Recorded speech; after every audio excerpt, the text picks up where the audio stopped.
2026-yil 2-yanvardamiz. Bilasizlar, eng global muammo o'zbek xalqida sinfdoshlarni yig'ish eng global muammo. Biz hozir hammamiz to'planishib, Mirjalol Hamidov degan oshnamiz bor. Shuni uydan chiqarish uchun harakatdamiz.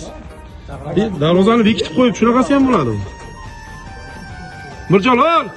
Hozir ko'pchilik bo'lib, uyda ruxsat so'raylikchi, barcha ruxsat berib yuborishar. Mayli deb. Shuncha odam do'q qarab, rahmi kelsa. Birinchi marta sinfdoshlar shunchasi yig'ilganini ko'rishim. Bu narsaga 10 yil bo'ldi. Maktabdan keyin ko'rishmadik-a buncha odam. Hozir to'plab olish qiyin bo'lyapti, lekin albatta bugun Abdurahat amallaymiz buni. Oxirgacha boramiz. Oldinda tur hammani yig'amiz buni.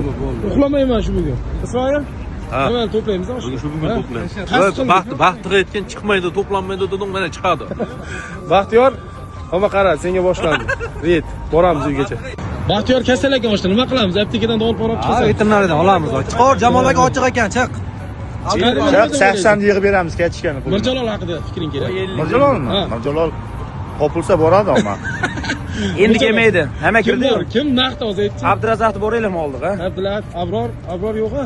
Abdulashida, Abror yo'q. Abror o'zi o'g'il bolalar sostavidamisan? Chiqchi endi. Yaxshi kunda yanımda, yaman kunda yanımda, yanımda her anımda, yanımda her anımda.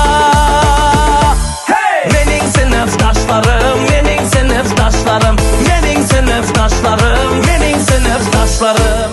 Oxiri qachon bunaqa yig'ilganimiz bilmaymiz. 2025 da bo'lgan. Esdan ham chiqib ketdi. Bunga erishish oson bo'lmadi. Ko'p adaptivlik dedik-ku. Bizga joy ham topilmadi. Bugun hammani yig'ilish ekan. 2026 da bunaqa sinfdoshlar sostavini yig'ish oson bo'lmadi. Kasalni ham olib chiqdi uyga. Mana uyda kasal bo'layotgan bolani olib chiqdik. Endi tuzalasan. Baxtiyor. Bunda tuzalib ketasan.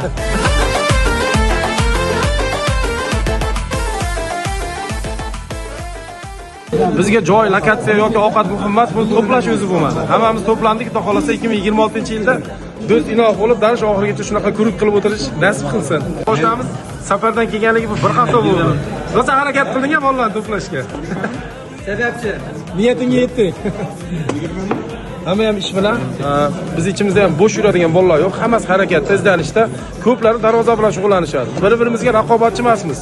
Bir-birimizga fikr almashamiz, kasb bo'yicha nima sirlar bo'lsa o'rtoqlashamiz. Hammasi rozi bo'lsin, o'rtoqlar doimo sog' bo'lsin. Bu material baza. Bizga tovar bilan ta'minlaydigan asosiy sponsor desak ham bo'ladi. Mana bola kech qoldi, lekin kech bo'lsa ham kelganiga rahmat. Mening do'stlarim hamisha birga. Harakat qildik, hammani yig'dik, lekin Mirjalol Hamidov degan oshnamiz kelmadi. Oshcha senga tosh otilyapti deydi. Qara, ertaga videoda ko'rganda xafa bo'lib yurma, internetga chiqazib yuboraman. Bu istalik, hammamiz to'plash oson emas bu ish. Ertaga bu ketadi safarga, to'g'rimi? Ishga. Bu ishi bilan, hamma o'z-o'zining ishi bilan ketadi. Oshnamiz har kim bir joyda, o'zimizda turadi. Uzoqqa ketmaydi, lekin buni topib bo'lmaydi. Shu vaqtgacha sinfdoshlar boshqacha, sinfdoshlar boshqacha.